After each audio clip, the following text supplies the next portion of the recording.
अभी तक आपने अपने लिए जीवन नहीं जिया है, गधे की भांति।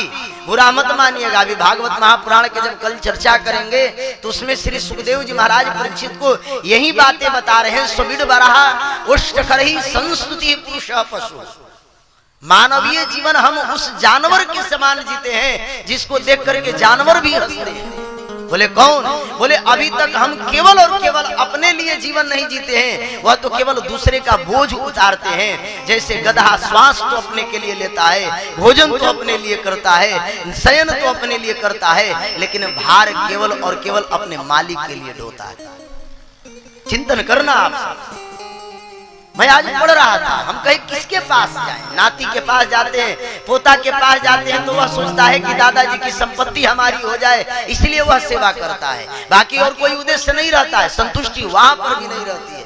बेटा महाराज पिता से इसीलिए एक संबंध रखता है, तत्संबंध, कि चलो कम से कम हमारे लिए एक बढ़िया अंपायर खड़ा करके जाएंगे तो हमें कुछ करने की आवश्यकता नहीं पड़ेगी। थोड़ी कुछ प्रतिकूलताएं होती है तो थोड़ा सिंपैथी रखता है, सहानुभूति रखता है, लेकिन दर्द की भागीदारी नहीं बनता है, दर्द का हरण नहीं करता है।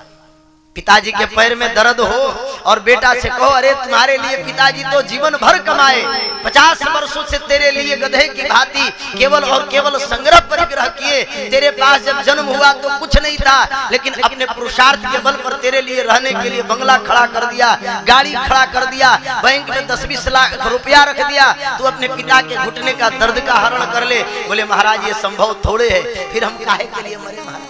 जो हमारा हरण करे हम उसके लिए तत्पर रहे, उसके लिए हम जिए।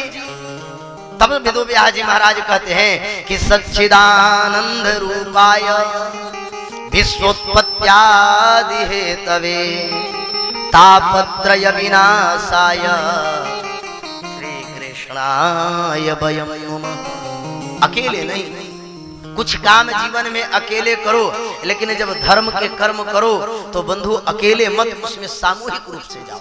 गंगा बहती है, उसमें अस्थियां भी विसर्जित होती है और भगवान के चढ़े हुए पुष्प भी विसर्जित होते हैं और दोनों को स्वच्छ करती है।